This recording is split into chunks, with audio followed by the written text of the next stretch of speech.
I think when we look at coronavirus and COVID-19, it's hard to think of positives because, of course, it's such a wholly negative situation. But I think one of the positives that's come from it is it's really shown to people how what we do to animals has a knock-on effect to us. That what we do when we exploit them and we kill them, when we raise them in farms and in these terrible conditions, actually can come back and harm us as a species as well.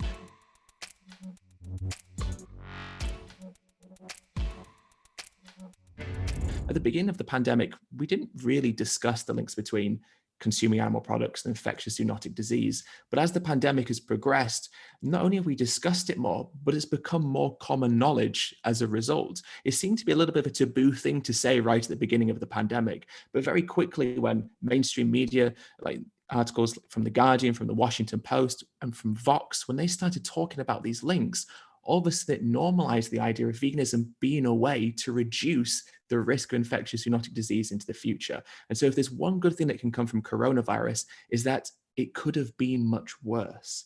And the fact that it wasn't much worse has given us a chance now to change, to avoid something worse from happening in the future.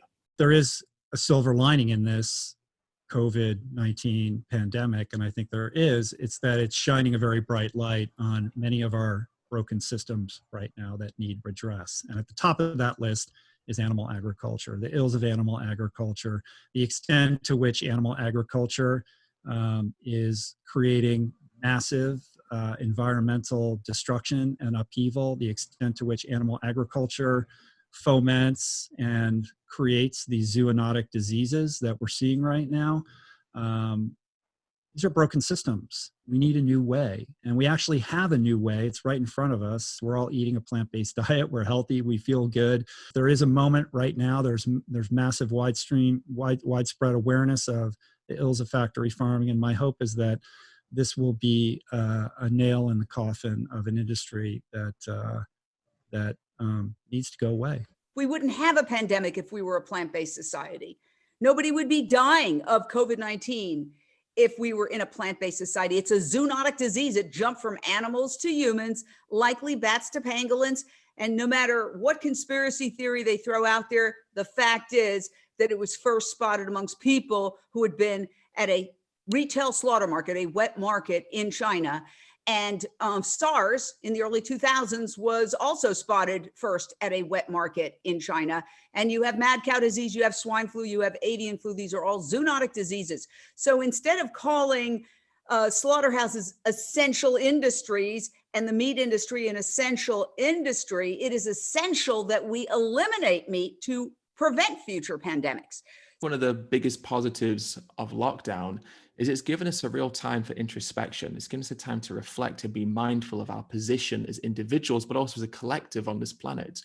When we've been in lockdown and when we were earlier in the year, we saw how the world and the environment was healing around us. These different things were happening to the natural world because we were no longer interfering into the natural world like we had been before the pandemic started. And so on one hand, we were thinking how wonderful that is. But on the other hand, we were thinking, well, hang on, it's because of us these things needed to be fixed in the first place. And so I think one of the good things that can come from lockdown is that it's given people time to educate themselves, learn about what's happening to the planet, what's happening to animals, and the links that has to infectious zoonotic disease. And as a consequence, make better choices as we started to come out of lockdown and hopefully as we start to see the end of the pandemic into 2021. This is nature doing an intervention on the human race. And nature is telling the human race, you've been bad, you've been terrible, you've been cruel. Go to your room, think about what you've done, and either come out more evolved and more compassionate, or you're finished as a species. There's never been a situation in which everybody was mandated and required to actually just stop and slow down. And it's very uncomfortable. You have to sit with your thoughts. All of the kind of commitments and obligations of our day-to-day life have faded away, and we are demanded to be present with ourselves. And that's frightening for a lot of people. I can't remember who said it, but somebody wise said something along the lines of, man's suffering can be rooted to his inability to sit alone quietly with himself. And I think a lot of people are experiencing that right now, and then creating distractions, whether it's Netflix or just, too many Instagram lives or whatever it is.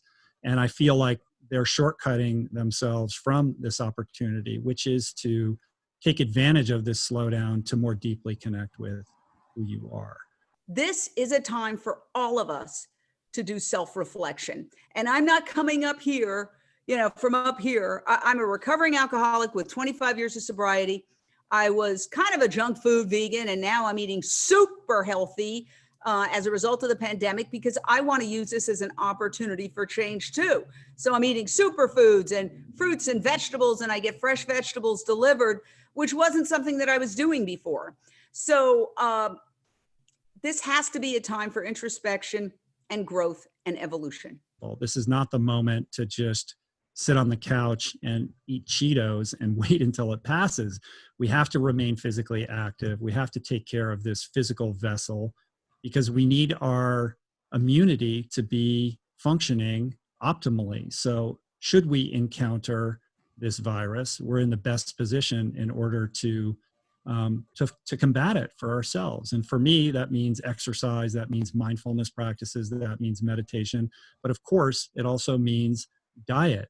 We found out in 2020 that not only does eating animal products contribute to an increased risk of chronic disease in the body, but that chronic disease contributes to having an increased risk of suffering from a severe or even fatal bout of COVID-19. And so again, we see the full spectrum of what we do to animals has a huge impact on us as individuals, because consuming animal products increases our risk of chronic disease, and that chronic disease can contribute to an increased risk of suffering from severe bout of COVID-19, which was caused by us consuming animals. To say that diet and exercise don't impact our immune system is complete insanity, right? What we put into our bodies, how we move our bodies, has a direct and immediate impact on the extent to which our immune system is adequately fit to manage whatever is thrown in its direction.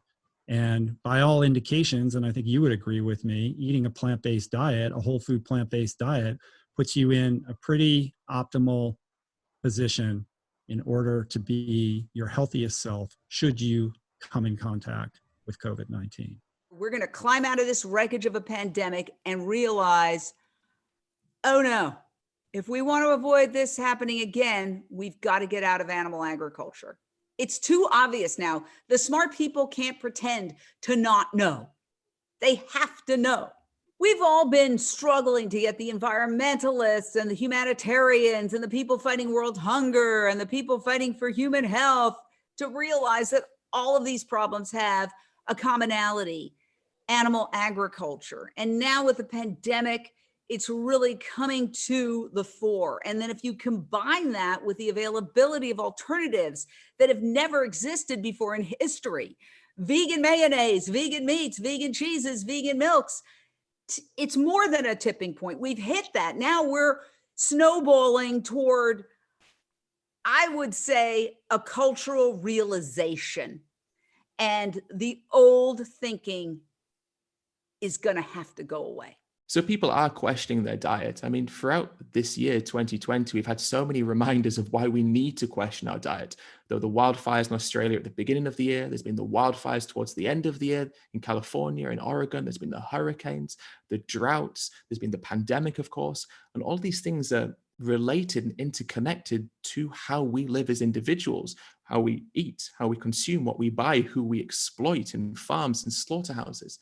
And so people definitely are questioning and changing their diets. Of course, it's never going to be as quick as we like, but we can see year on year, if we look for the past 5 or 6 years, year on year, that a rate of change is increasing, but the rate of awareness is increasing as well, as people become more knowledgeable and learn about all the different reasons we should change and ultimately need to change. My hope is that we will emerge from this pandemic better than when we entered it, more informed with the information that we need to deconstruct the systems like animal agriculture that are perpetrating harm on the planet and killing all these animals and fomenting disease, and invest in more sustainable solutions for personal health and for the environment. This is our moment. This is our opportunity. Do not let it pass. And that is something that I say with great sensitivity for people that are having a hard time right now. I have faith and hope that this tragic occurrence, this zoonotic disease that was caused by our abuse of animals, will accelerate our transition to a plant-based world. We need to shift the culture well within this decade, or we will face ecological apocalypse. And I believe that we are now getting the gift of desperation. We are now seeing, with wildfires, with drought, with a pandemic, with death all around us, that if we deal out death to the world, death is also going to be dealt to us. The lasting lesson from 2020 has got to be how fragile existence is, how fragile this world is, how fragile life as we know it is. In the blink of an eye, everything can change. I mean, that's what 2020 has shown us. And so I think the lasting effect of this year has to be that we have to act now, that we have to put things into place now, that we have to change now, because if we don't, things can change again in the blink of an eye, but change and be even worse than we've come to expect in 2020. I mean, these are all warning signs for things to come. The climate change warning signs, the pandemic warning signs. 2020 has been mild in comparison to what will happen in the future if we do not change now and forever from this point.